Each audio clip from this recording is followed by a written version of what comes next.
안녕하세요.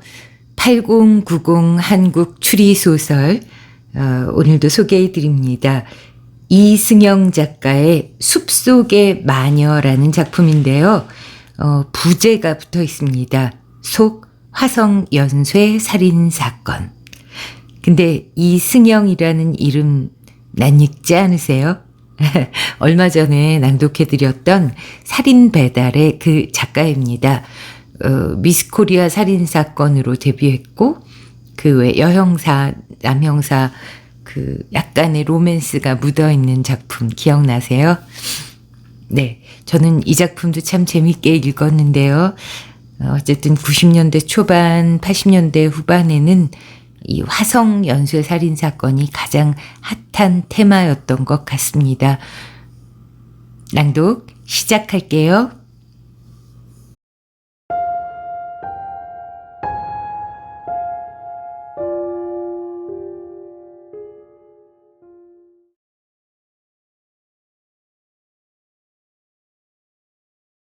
이승영 추리소설 숲속의 마녀 속 화성 연쇄 살인 사건 10번째 화성 연쇄 살인이 발생한 그날 밤의 일이었다. 노파가 숲속에서 하의가 벗겨진 채 목이 졸려 숨진 그날 밤, 김득봉은 숲속에서의 황홀한 정사 후에 매주 냄새가 풍기는 집으로 향하고 있었다.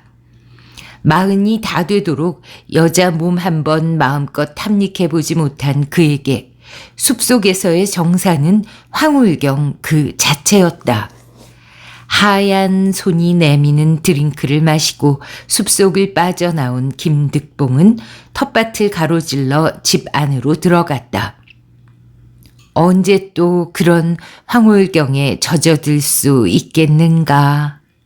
김득봉은 방바닥에 대자로 누워 2시간 전에 정사를 꿈꾸듯 되풀이 생각하고 있었다.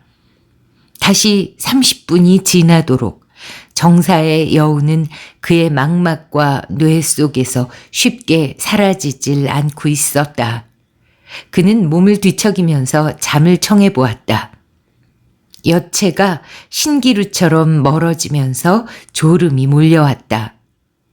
바로 그 순간이었다. 스르르 눈이 감겨지던 그의 동공이 번쩍 확대되었다. 나른함에 젖어 있던 그의 얼굴이 고통으로 일그러지고 있었다. 김득봉은 달빛이 창문 틈으로 희미하게 스며드는 방바닥에서 통나무처럼 뒹굴며 머리칼을 움켜쥐었다. 급기야 그의 입술이 파랗게 변색되더니 이내 숨지고 말았다. 김득봉이 독극물 중독자로 숨져가고 있을 때 고향이 화성인 포르노 여배우 원소희는 강남에 위치한 자신의 아파트에서 샤워를 하고 있었다. 몸 구석구석을 비누칠하고 상쾌한 기분으로 샤워를 끝마친 그녀는 물기가 채 마르지 않은 나신 위에 대형 타월을 두르고 응접실 소파에 다리를 꼬고 앉아 비디오를 보기 시작했다. 화면 속의 여배우는 실오라기 하나 걸치지 않고 있었다. 잘 빠진 몸매의 여배우는 뇌쇄적인 눈빛으로 한쪽 뺨에 칼자국이 나 있는 암흑가의 중간 보스를 온몸으로 받아들이고 있었다. 중간 보스는 미친 듯이 괴성을 지르면서 여배우의 뒤쪽에서 피스톤 운동을 하다가 여배우를 쓰러뜨리고는 화면 속으로 사라졌다. 중간 보스가 다시 화면에 등장했을 때 그의 손에는 뱀 껍질로 된 채찍이 들려져 있었다.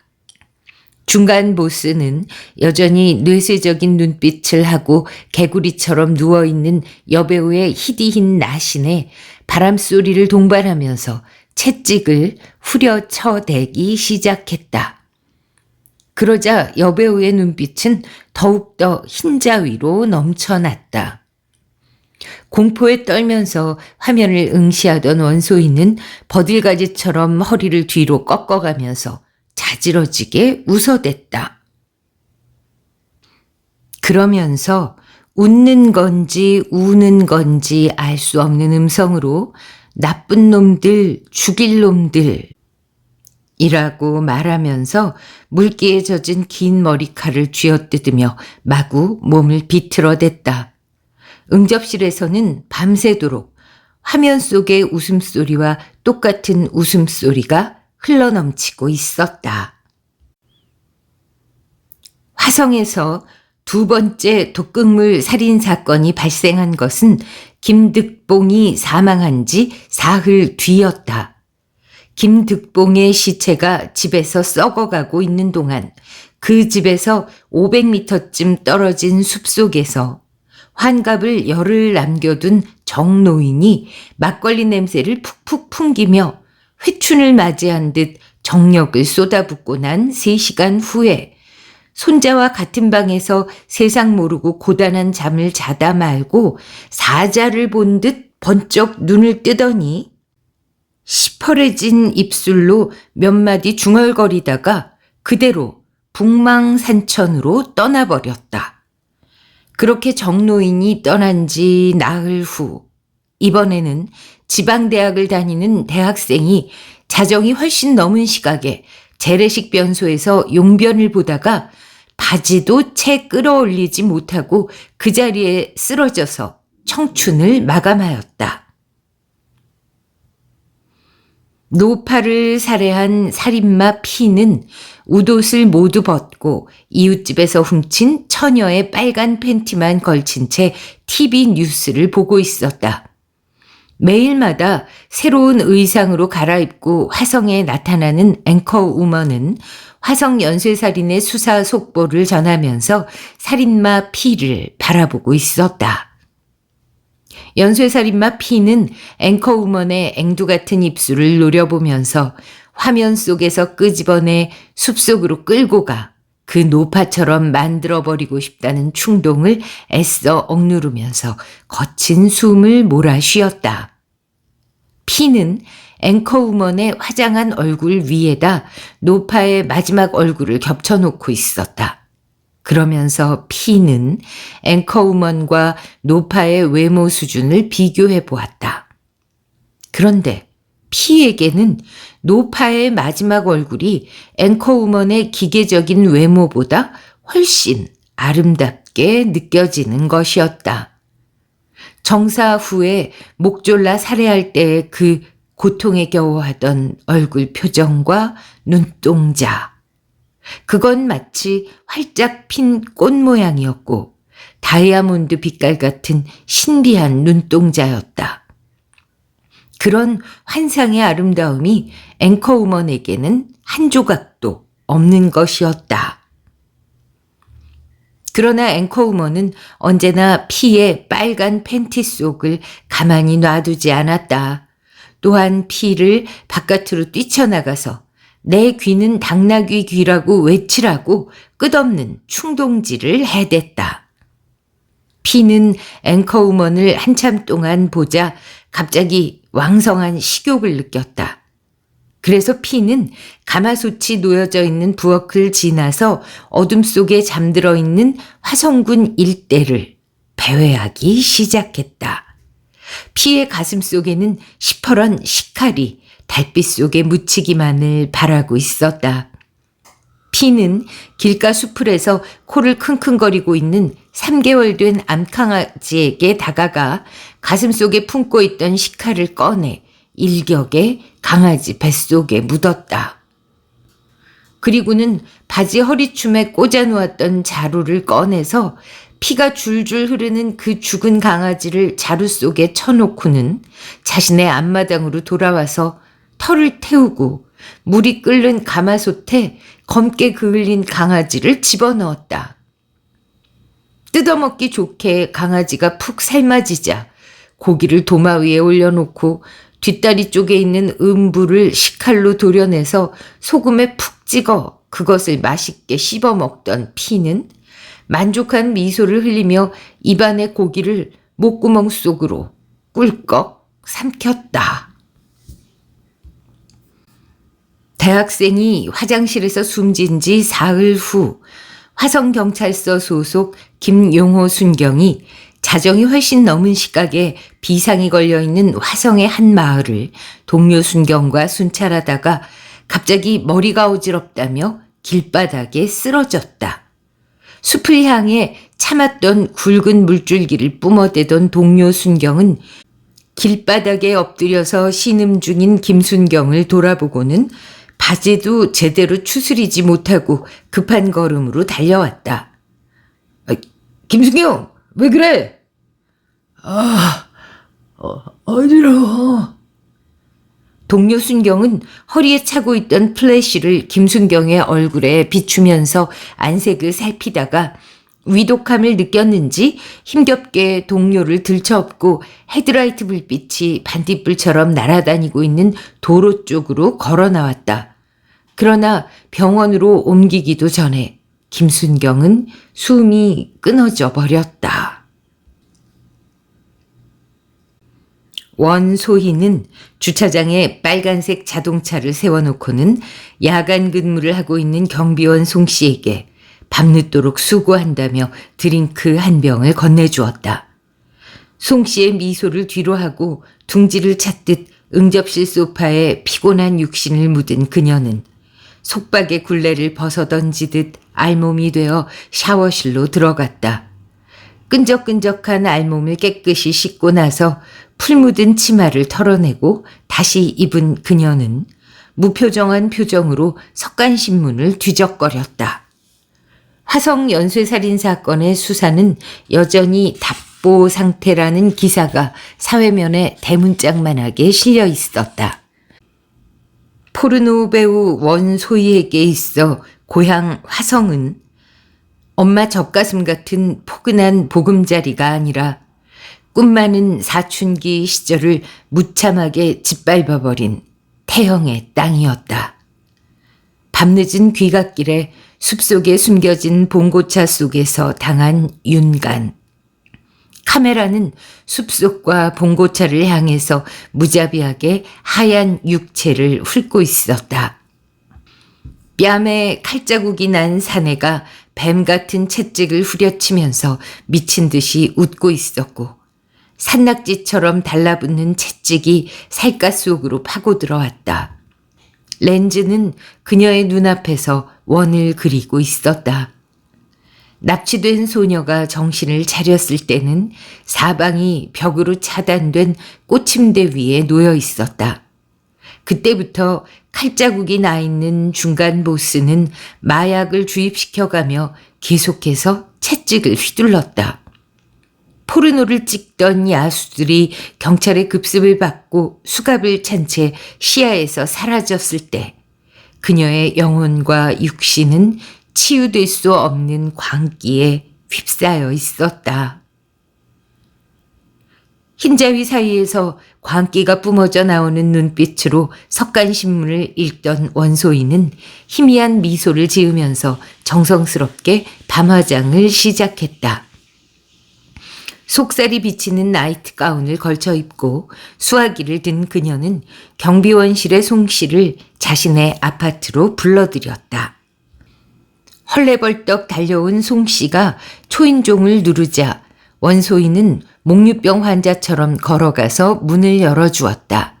그리고는 아저씨, 나 외로워요 하면서 얼어붙은 듯 서 있는 송 씨의 넓은 가슴에 자신의 앞가슴을 깊게 묻으며 그를 안으로 끌어들였다.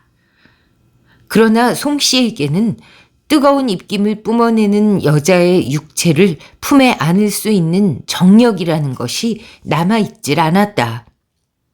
야간 근무를 서기 전 보채는 아내에게 모든 정력을 쏟아부은 지 1시간도 채 되지 않았기 때문에 아무리 아름다운 여체일지언정 그에게는 그림의 떡에 불과했다. 그거 지금 말고 이따가 라고 말하며 송 씨는 무반응인 자신의 아랫도리의 휴식에 마냥 안타까워했다. 원소희는 싫다고 지금 당장 하자며 송 씨의 가슴을 더욱 파고들면서 나이트 가운을 벗었다.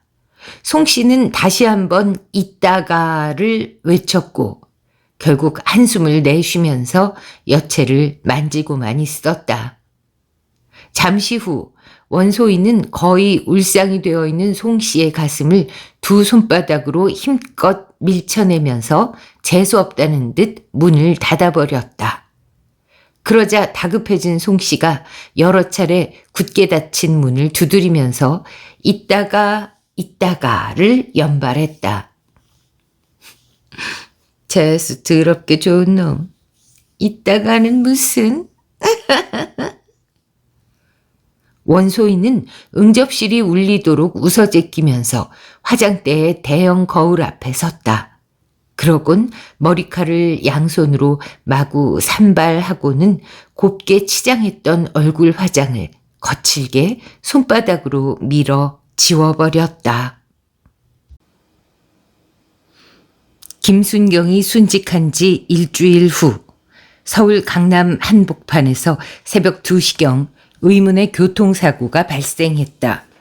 30대 초반쯤 되어 보이는 농촌 총각이 포니 승용차를 몰고 가다가 길 옆에 세워둔 덤프트럭을 가볍게 받아버렸다. 그러나 차 안에 농촌 총각은 안전벨트를 매고 있었기 때문에 목뼈에 약간의 이상이 있었을 뿐 사고로 인한 신체 손상은 한 군데도 없었다. 신고를 받은 교통순경이 사고 현장에 도착해서 운전석에서 정신을 잃고 있던 농촌 총각을 흔들어 깨웠을 때는 그는 이미 숨진 상태였다. 야간 근무를 하고 있던 서울시경 특수수사과의 장과장이 짙은 눈썹의 남동현 형사와 청바지 차림의 윤주희 형사를 대동하고 병원 영안실에 도착한 것은 새벽 3시가 훨씬 넘어서였다. 독극물 중독사로 숨진 농촌 총각의 신원은 주민등록증에 의해 쉽게 밝혀졌다. 화성에 거주하고 있는 33살의 농촌 총각이었다. 새 수사관은 농촌 총각의 사인이 단순한 심장사나 뇌손상으로 인해 사망한 것이 아님이 사체 부검 결과로 명백하게 밝혀지자 본격적인 수사에 착수했다. 과장님, 청산가리를 먹은 피해자가 어떻게 운전을 할 수 있었을까요? 그거 극약이잖아요. 제가 알기로는 먹자마자 즉사하는 걸로 알고 있는데요. 남 형사가 화성으로 향하는 경찰차를 운전하면서 의아한 시선으로 옆좌석의 장 과장에게 질문하고 있었다. 대체적으로는 그렇지. 근데 그 소량을 음료수에 타서 마시게 하면은 2-3시간 지나서 약효가 나도록 할 수도 있는 모양이야. 맞아요, 과장님. 몇 년 전에도 소량의 청산염으로 연쇄살인 일으킨 여자가 있었어요. 지금은 형장의 이슬로 사라졌지만 돈에 눈이 멀어 친정 아버지랑 여동생 그리고 먼 친척 여자까지 모두 4명을 똑같은 수법으로 독살한 극악무도한 살인이 벌어진 적이 있다고요. 경기도로 진입한 경찰차 뒷좌석에서 손거울을 보며 립스틱을 칠하던 윤 형사가 소름 끼쳐하며 말했다. 그렇다면 화성 농촌 총각 살해한 독살범은 아무래도 면식범일 가능성이 높겠는데요. 남 형사는 전방을 향하고 있던 시선을 잠시 장 과장에게로 옮기며 물었다. 글쎄, 그건 무엇보다도 독살당한 피해자의 행적을 추적해보는 게 먼저겠지. 경찰차는 어느새 녹음이 지푸르게 덮여있는 화성으로 진입해 들어가고 있었다. 화성의 밤은 주민들의 외출보다는 경찰들의 순찰 도는 모습이 더 많이 눈에 띌 정도로 공포의 마을로 변해가고 있었다. 10번째 노파살인 사건이 발생한 날부터 장마가 시작되는 6월 하순까지 화성에서는 이미 9명의 남성이 청산가리 중독으로 독살당하는 최악의 사태가 발생하고 있었다. 그런데 독살당한 남성들은 하나같이 자정이 넘은 시각에 고통을 호소하다가 사망하고 있었다. 9명의 사망자 연령을 보면 18살짜리 동네 불량배로부터 환갑 나이에 이르기까지 그 연령의 폭이 매우 넓었다. 직업 또한 무직자로부터 9번째 희생자인 전직 군수까지 매우 다양했다. 그리고 자정이 넘어 사망한 피해자들의 매장된 시체를 부검해 보면 한결같이 청산염 중독으로 나타나 있었다. 특이한 것은 희생된 남성 모두 사망하기 2-3시간 전에 행방이 묘연하다는 공통점이 나타났다. 경찰은 사인에 근거해서 여러 각도로 수사를 진행해 보았지만 뚜렷한 용의자를 부각시키지는 못했다. 피해자들의 평소 생활과 인간관계 등 주변을 샅샅이 조사해 봤지만 면식범에 의한 독살은 아닌 것 같았다. 더욱이 독살당한 희생자들은 서로의 얼굴조차 모르는 생면부지의 관계들이었다. 새 수사관은 9명을 독살한 희대의 살인마의 성별을 여성으로 추정하고 있었다. 그것은 사망한 희생자들의 팬티를 국립과학수사연구소에 보내 조사해 본 결과 극소량이긴 하지만 팬티 속에서 모두 정액이 검출돼 있기 때문이었다. 즉, 피해자인 남성들은 사망하기 수시간 전에 사정을 하였고 사정 후에 팬티를 다시 입음으로 해서 성기에 묻어있던 극소량의 정액이 팬티에 묻은 것으로 추정할 수 있는 거였다. 그러나 팬티 속의 정액이 사망 추정 시간인 2-3시간 전에 모두 묻었다고 단정 짓기에도 무리가 있었다. 팬티에 묻었다는 것일 뿐 남성들이 사정한 시간을 특정할 수는 없었기 때문이었다. 그럼에도 새 수사관은 불확실하지만 희생된 남성들이 사망 전에 사정을 한 것만큼은 기정사실이니만큼 그 점에 수사 초점을 맞추어 살인마의 살인 동기를 분석해 들어갔다. 그런데 새 수사관은 희생자들의 사망 당일 밤 행적을 추적해 보다가 강남에서 숨진 농촌 총각의 이유 없는 서울행에 대해서 의아함을 가지지 않을 수 없었다. 노모의 진술에 의하면 밖에서 돌아온 아들은 그날 밤 자정이 다 되어서 집 앞에 놓아둔 포니를 급하게 몰고 나갔다는 것이었다. 고물차이긴 했지만 바퀴는 잘 굴러가서 아들이 읍내에 갈 때 주로 몰고 나갔는데 그날 밤에는 무슨 귀신이 쓰인 건지 정신없이 차를 몰고 나가더라는 것이었다. 경찰은 노모의 진술을 토대로 해서 그날 밤에 포니의 행방을 추적해 보았다. 그러나 화성에서부터 교통사고를 낸 강남까지 포니 승용차를 목격했다는 증인을 찾아내는 것이 너무 어려운 일이었다. 교통순경들의 기억력도 아무런 소용이 없었다.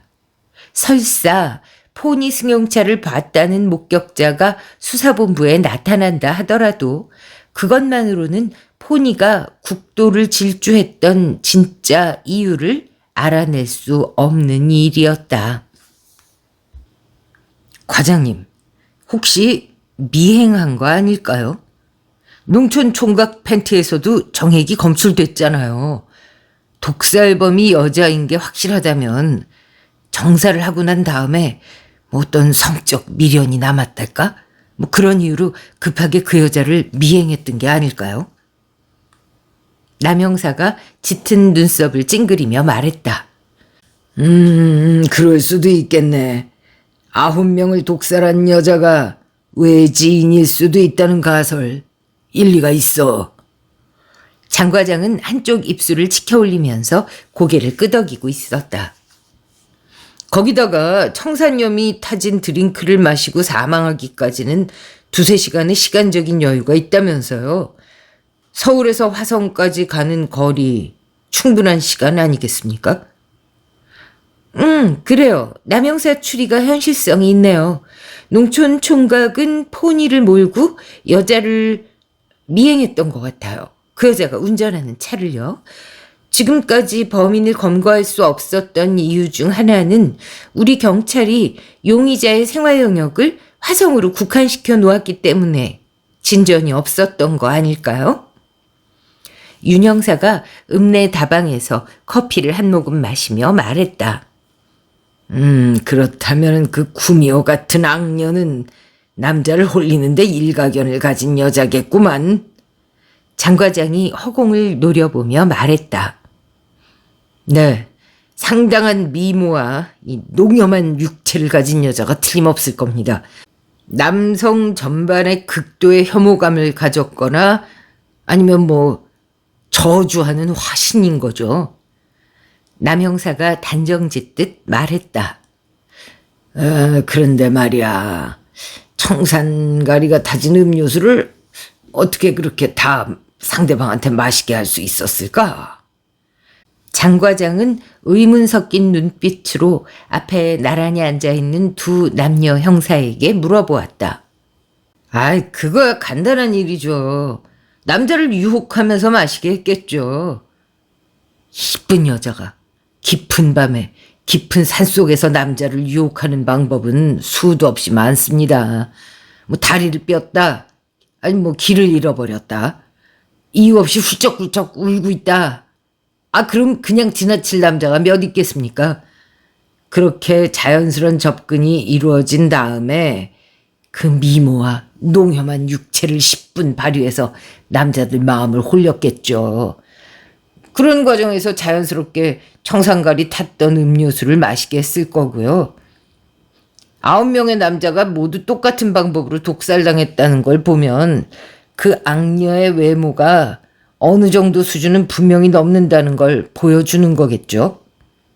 남 형사가 자신의 찬 눈빛으로 대답했다.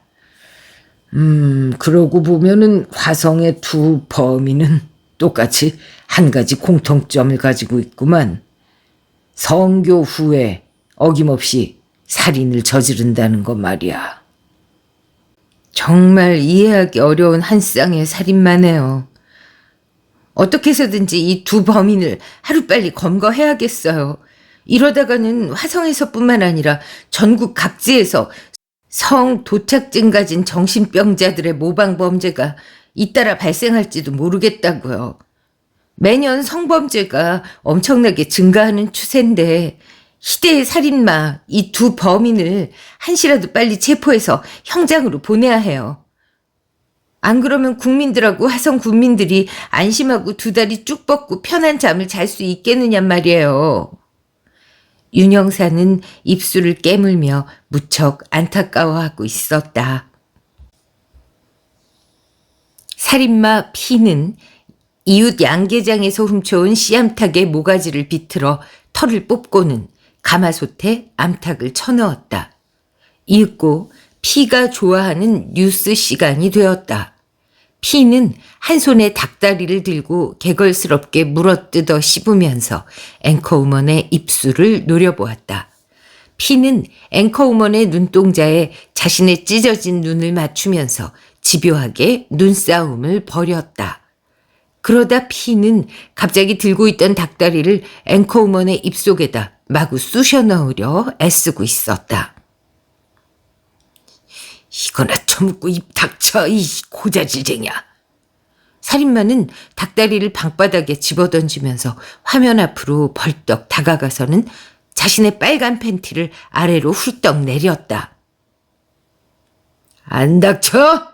이씨, 나쁜 년. 이거나 빨고 있어, 이 백녀우 같은 년아. P는 앵커우먼의 수사속보 보도에 몹시 흥분하면서 내렸던 팬티를 다시 올리고는 옷을 걸쳐 입고 미친 듯이 밖으로 뛰쳐나갔다. P의 충혈된 동공은 어느새 두 발 달린 인간을 찾고 있었다. P는 들개처럼 화성군 일대를 돌아다니면서 앵커우먼같이 생긴 여자를 물색했다. 요즘은 고기를 많이 먹어서인지 아랫도리가 불끈불끈 솟아오르곤 했다. P는 터질 것 같은 아랫도리를 간신히 억제하면서 들소처럼 씩씩 숨을 몰아쉬었다. 이제는 더 이상 어쩔 수 없을 정도로 아랫도리가 천막처럼 솟아올랐다. 피는 앵커우먼처럼 생긴 여자는 망각하고 치마를 두르기만 한 여자라면 가차없이 습속으로 끌고 가 견딜 수 없는 욕정을 마음껏 토해내고 싶어서 안절부절 못하고 있었다. 그러나 자정이 넘도록 피가 숨어있는 캄캄한 숲길을 지나가는 여자는 한 명도 보이질 않았다. 이런 씨발 개같은. 실망한 피는 어둠 속에서 욕설을 내뱉으며 자리를 이동했다. 이번에는 인적이 빈번한 10수 가구가 모여 사는 땡땡리 마을 입구의 숲속 소로에 도둑고양이처럼 숨어들었다. 새벽 1시가 가까워져 오고 있었다. 바로 그때였다. 전방에서 청바지 차림의 여자가 긴 머리칼을 바람에 휘날리며 플래시 불빛을 따라 피가 숨어있는 숲 쪽으로 걸어오고 있었다. 순간 피는 1초라도 빨리 여자를 덮쳐 누를 생각으로 바지와 팬티부터 벗어제꼈다. 앵커우먼처럼 생긴 그 여자가 점점 가까이 다가오고 있었다. 피는 알몸이 되자마자 표범처럼 여자를 막 덮치려고 했다. 그 순간이었다. 아, 윤영사, 그만 수사본부로 돌아가서 눈이나 붙이자. 이 화성 지역 전체에 우리 경찰이 바둑알처럼 쫙 깔려있다곤 하지만 말이야. 그래도 살인을 예방하는 건 역부족이야. 왜 그런 말도 있잖아. 10사람이 도둑고양이 한 마리를 못 지킨다고. 남영사는 윤영사의 어깨에 가만히 손을 얹으면서 위로하듯이 말했다. 정말 속상해, 남영사. 내 능력이 이것밖에 안 되는 게 너무 약올라. 윤영사는 밤하늘을 올려다보면서 울먹이는 음성으로 말했다. 알아, 윤영사 마음. 나도 분통이 터져. 천재 형사라는 소리를 듣는 나 또한 이 비극의 땅에서 이름 없는 잡초보다도 못한 존재라는 걸 뼈저리게 실감하고 있다고. 그치만 태양은 반드시 다시 뜨게 돼 있어. 응?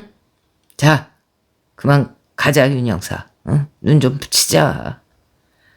두 형사는 서로를 다정스럽게 껴안으면서 부축하듯이 어둠 속으로 사라져갔다. 에이, 개같은. 살인마 피는 입술을 부르르 떨면서 빨간 팬티와 바지를 도로 입었다. 피는 어느새 풀이 죽어버린 아랫도리를 험악한 눈초리로 보다가 두 형사가 사라진 어둠 속을 향해 입에서 나오는 대로 욕설을 내뱉었다.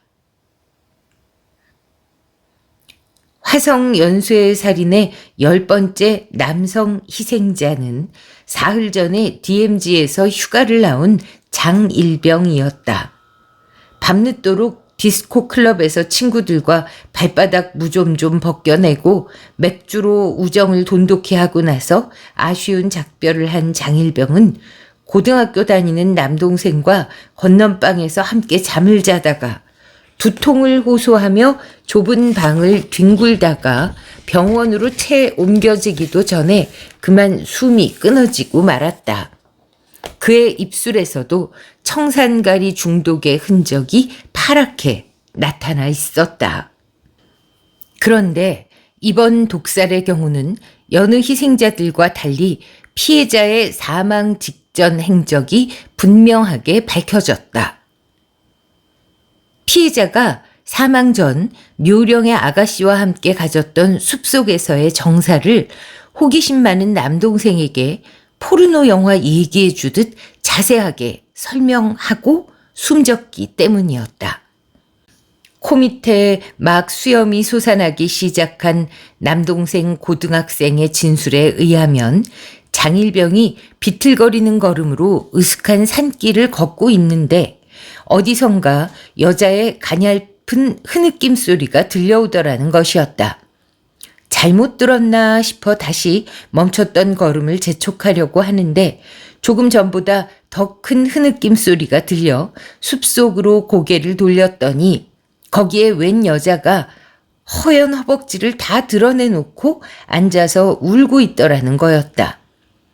평소 정이 많고 친절하기로 소문난 장일병은 궁금증과 치근함에 조심스런 걸음으로 흐느껴 울고 있는 그 여자에게로 다가가서 약간 떨리는 음성으로 왜 우는지를 물어보았다는 것이었다. 아가씨, 왜 그러세요? 어디가 아프십니까? 술 취한 장일병은 어둠 속에서 여자의 얼굴을 자세히 볼 수는 없었다.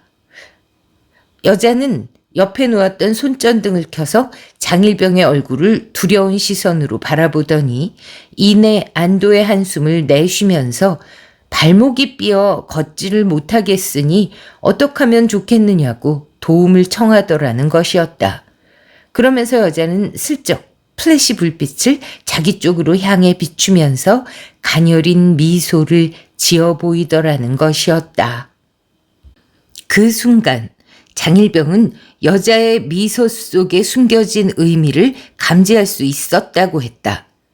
동시에 여자가 속살이 훤히 비치는 얇은 옷을 입고 있다는 걸 알게 된 장일병의 마음에 순간적인 갈등이 일어났다고 했다.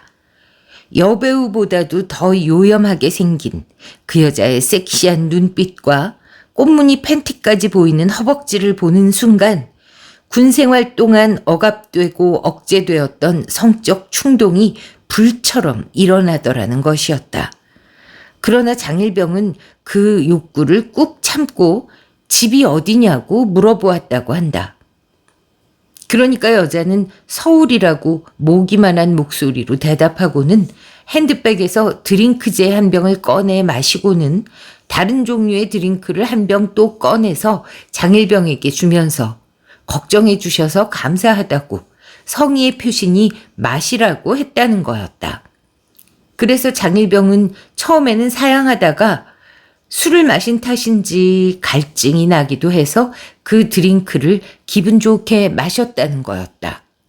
그런데 장일병이 드링크제를 다 마시고 나자 여자는 브레이지어도 하지 않은 뭉클한 가슴을 삔 다리를 만지고 있는 장일병 얼굴에 갖다 대면서 노골적으로 유혹을 시작하더라는 것이었다. 그 순간 장일병은 여자가 무엇을 원하는지 확실하게 깨닫고 망설임 없이 여자를 풀 위에 눕혀서 한바탕 정사를 벌였다는 거였다. 그런데 장일병은 처음부터 여자가 색골인 걸 알고 고의적으로 유혹을 해왔다는 걸 쉽게 감지했다고 했다. 여자가 멀쩡한 걸음걸이로 핸드백을 걸치고 숲속에서 사라질 때까지 뒷모습을 지켜보던 장일병은 침을 뱉고 싶었지만 여자가 너무 아름다웠고 또 한가할 때의 미래를 위해서 미행을 해 집을 알아두고 싶었지만 그만 포기를 했다면서 몹시 아쉬워하더라는 것이었다. 장일병의 죽음은 악녀의 독살 수법이 어떤 것인지를 극명하게 설명해주는 좋은 본보기였다. 결국 지금까지 독살당한 10명의 남성들은 정사 전이었든 정사 후였든 그 농염한 여자가 건넨 청산가리가 들어있는 드링크제를 마시고 숨졌다는 사실이 증명되었다. 이튿날 신문과 방송은 숲속의 마녀를 조심하라는 경찰 간부의 경고성 인터뷰를 내보내며 그런 상황에 직면했을 때는 지체 없이 인근 파출소나 수사본부로 신고해달라는 협조성 당부를 잊지 않았다. 살인마 P는 어젯밤처럼 TV를 켜놓고 뉴스를 시청하고 있었다. 앵커우먼은 오늘도 변함없는 눈빛과 입술로 P를 바라보며 수사 속보를 보도하고 있었다. P는 들고 있던 닭다리를 소금에 푹 찍어서 입으로 가져가며 고개를 갸웃거리고 있었다. 화성에 나 말고 유명한 인물이 또 있었나 하는 듯한 갸웃거림이었다. 그러고 보니 노파를 살해하고 나서부터 가는 곳마다 도끼 어린 눈빛으로 순찰을 돌고 있는 셰퍼트들이 더 많이 눈에 띄었다. 대부분 한두 달이 지나면 으르릉거리던 이빨을 닫아버리고 겁에 질린 강아지처럼 슬그머니 꼬리를 감추던 셰퍼트들이 이번만큼은 몇 달이 지나도록 말뚝처럼 그 자리를 지키고 서 있었다는 걸 깨달은 거다. 피는 앵커우먼을 보면서 인상을 찡그리고 있었다. 자신은 아랫도리가 깊은 잠에서 깨어나 뱀 대가리처럼 고개를 발딱 쳐들면 그 충동을 억제할 수 없어서 길목을 지키지만 그 숲속의 마녀라는 여자는 무엇 때문에 숲속을 지키고 있는 건지 이해할 수가 없었다. 길목을 지키고 있다가 눈앞을 지나가는 여자를 숲속으로 끌고 가 참을 수 없었던 기분을 모조리 토해낼 때 밑에 깔려있던 여자들의 눈망울은 황소 눈깔보다도 더 커져 있었다. 그 구슬처럼 커진 눈동자를 보면 갑자기 공포심이 일어나고 더 큰 눈동자를 보고 싶은 충동도 함께 일어나곤 했다. 그래서 브레이지어 끈이나 손으로 그녀들의 목을 누르면 무서움과 수치심이 잔설 녹듯 일시에 사라지면서 평온함이 느껴졌던 거다. 그 여자도 그런 기분을 느끼는 걸까? 피는 어느새 앵커우먼의 희고 긴 목을 노려보고 있었다. 저 앵커우먼을 보면 바깥으로 뛰쳐나가고 싶어지는 충동이 솟구쳤다. 저 앵커우먼은 언제나 자신에게 세상에서 일어난 온갖 일을 죄다 고해바치고 있었다. 그런 얘기들을 듣고 있자면 무조건 바깥으로 달려나가고 싶어졌다. 밖으로 나가서는 산 정상에 올라 야호를 외치는 것처럼 내가 범인이다 하고 밤새도록 떠들고 싶어지는 충동이 일곤 했다. 그러나 그런 욕구가 넘치면 넘칠수록 그것은 또 견딜 수 없는 욕정으로 바뀌어서 길목을 지키게 만들곤 했다. 앵커우먼은 오늘도 계속해서 피에게 바깥으로 뛰쳐나가라고 명령을 내리고 있었다. 자기가 범인이라고 소리치든지 길목으로 다른 박질 치든지 양자택일해서 뉴스의 세계로 들어가라고 성화를 부리고 있는 거였다. 아 싫어 이 백녀시 같은 년아. 나는 이 방 안에만 있고 싶단 말이야. 너는 지금 날 교수대로 보내려고 하고 있어. 응? 넌 내 귀와 두 눈에 올가미를 장치해 둔 거야. 안 속아! 안 나가! 앵커우먼이 화면 속에서 인사를 하고 서서히 사라지고 있었다. 난 내일도 이 방 안에만 있을 거야. 이제는 네 년의 달콤한 꿰매 절대로 안 넘어갈 거야. 텔레비전에서는 어느새 뉴스가 끝나고 수영복 차림의 모델이 자기가 선전하는 상품을 사라고 엉덩이를 보여주고 있었다. 화성에서의 10번째 여성 희생자인 노파와 남성 희생자인 장일병의 독살이 쓴 지 열흘이 지나도록 우려했던 연쇄살인은 더 이상 발생하지 않고 있었다. 그 열흘 동안 경찰이 친 인해 장막과 장마 속에 고립되어 있던 화성 마을에서는 양계장의 암탉들과 햇빛이 잠깐 비추는 동안 풀어놓았던 흑염소 한 마리가 흔적도 없이 사라졌을 뿐 수상한 남자를 보았다거나 숲속의 마녀를 목격했다는 제보는 단 한 건도 들어오지 않았다. 그 열흘 동안 화성에서는 미국의 ABC 뉴스팀과 일본의 NHK 뉴스팀이 한국 전역을 놀라게 하고 있는 화성 연쇄살인을 스릴러적인 시각으로 취재를 해 인공위성으로 자국 방송국에다 쏘아보냈고 국내 방송국 뉴스팀은 외국의 두 취재팀 뒤를 졸졸 따라다니면서 그 두 뉴스팀을 취재하고 있었다. 원소희는 카메라를 어깨에 걸친 블론디 머리를 한 미국 기자의 옆얼굴이 화면에 등장하자 TV를 껐다. 그러고 나서 그녀는 응접실이 울리도록 팝송을 크게 틀어놓고 음악에 맞추어 에어로빅을 추기 시작했다. 어느새 그녀의 이마에 송글송글 땀이 맺히고 있었다.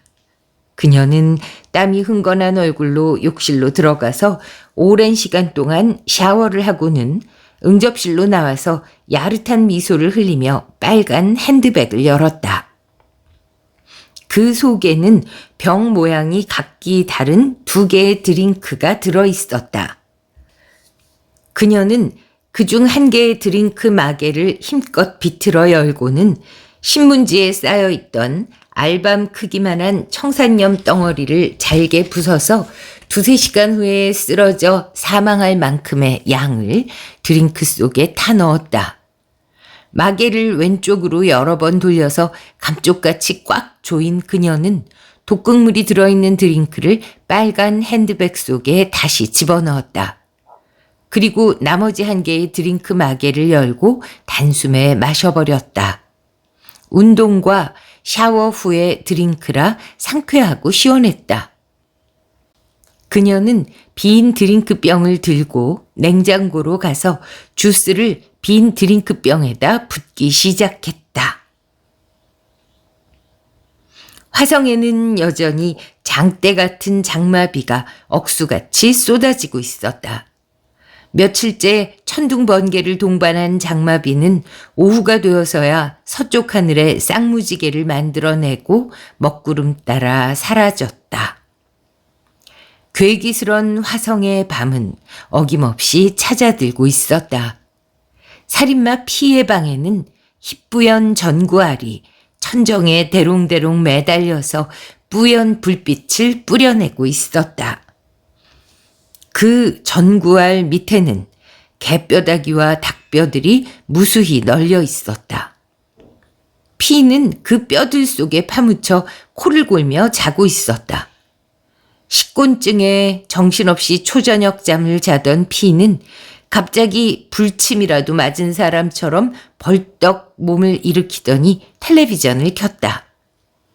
아직 앵커우먼이 방에 나타나려면 시간이 좀 더 남아 있었다.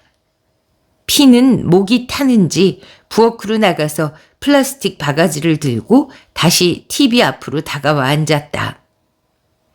피는 신문지 위에 먹다 남은 염소고기를 소금에 찍어서 한 입 씹고는 바가지에 가득 담긴 붉은 액체를 꿀꺽꿀꺽 마셨다. 앵커우먼이 무표정한 눈빛으로 방 안의 뼈다귀들을 내려다보고 있었다. 피는 손에 든 바가지를 방바닥에 내려놓으면서 손등으로 입술을 쓱 훔쳤다. 붉은 피가 손등에 묻어나왔다. 피는 또다시 염소고기를 소금에 찍어 씹기 시작했다. 그러는 동안에도 피의 시선은 앵커우먼의 희고 고운 목에 고정되어 있었다. 피는 바가지로 얼굴을 덮어가며 염소피를 또다시 들이켰다. 피의 한쪽 입가에서 붉은 피가 주르르 흘러내렸다. 피는 마치 흡혈귀처럼 소리내어 웃으면서 앵커우먼의 입술을 씹어먹을 듯이 노려보았다. 백녀시 같은 년, 날 더 이상 바깥으로 내몰지 말란 말이야. 난 나가기 싫어. 하지만 살인마 피의 아랫도리는 다시 꿈틀거리기 시작했다. 정말 이러지 마. 정말 이러지 마. 난 방 안에만 있고 싶다고. 나가기 싫다고. 피는 성욕에 불타는 눈빛으로 예쁘게 화장한 앵커우먼의 길고 흰 목을 누르려고 화면 앞으로 다가갔다. 그리고는 더 이상 못 참겠다고, 소리치고 싶다고, 나가고 싶다고, 뛰쳐나가고 싶다고 비명처럼 내질렀다. 그렇게 한동안 울부짖다가 또 굵은 소금을 고기에 잔뜩 찍어 걸신 들린 듯이 먹어치우더니 피는 앵커우먼을 방 안에 남겨두고 결국 성욕에 찬 눈빛으로 뛰쳐나갔다. 노파가 살해된 이후 여성의 희생이 없었던 화성에 11번째 여성이 살인마 P에게 폭행을 당하고 살해당하는 사건이 발생했다. 20대 중반쯤 되어 보이는 여성이 땡땡리 뒷산 숲속에서 하의가 벗겨진 채 빨간 핸드백 줄에 목이 졸려 살해되었다. 그리고 3시간 후 10번째 희생자인 장일병이 독살당한 후 더 이상의 남성 희생자가 없던 화성에 11번째로 남성이 독살당하는 사건이 벌어졌다. 미모의 여자가 빨간 핸드백 줄에 목 졸려 살해당한 지 3시간 후 빨간 팬티를 입고 있던 한 남성이 뼈다귀가 쌓여있는 골방에서 독살당해 숨져 있었던 것이다. 여성을 살해한 후 그녀의 핸드백을 뒤지다 그 속에 들어있던 2개의 드링크를 벌컥벌컥 마신 살인마는 그래도 소금 섭취로 인한 갈증이 해소가 안 됐는지 집에 돌아와 또 남아있는 염소피를 잔뜩 마셨다. 이틀 후 죽은 남성과 여성의 11번째 살인의 진상을 밝혀낸 새 수사관은 평화로워진 화성을 떠났다. 윤주희 형사는 경찰차에 오르기 전 호수처럼 고요해진 화성 마을을 돌아보면서 나지막하게 한마디 말을 남겼다. 뿌린 대로 거두리라.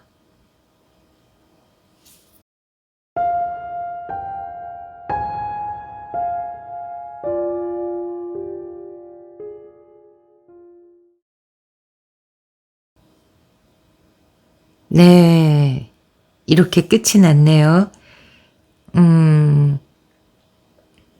당시에 정말 도대체 누구냐. 화성을 떠올리기만 해도 막 무서워하던 시절이었죠. 지금은 상전벽해 너무나 좋은 마을이 되었지만요. 이걸 지켜보던 작가는 이 화성 연쇄 살인마를 어떻게 하면 이놈을 처치할 수 있을까 고민하다가 이런 작품을 구상해냈던 것이 아닐까 하는 생각을 해봅니다. 이승영 작가의 작가 소개란에는요. 그분이 쓴 몇 개의 작품 외에는 아무 기록도 없다가 지난번 책 91 플러스 알파에서는 그다음 이번 책 93 플러스 베타인가 이번 책에서는요. 10년간 독학으로 추리소설을 공부했다. 이런 구절이 딱 한 줄 추가가 돼 있습니다. 아마도 정식으로 이제 교육을 받지 않고 이렇게 좋은 글을 쓰시게 됐던 것 같은데, 교육도 더 받으시고 또 꾸준히 쓰셨더라면 지금쯤 참 큰 작가가 되 계셨지 않을까 하는 아쉬움을 갖게 됩니다. 제가 주제 넘게, 사실 이 한국 추리소설을 계속 읽으면서 드는 생각은요.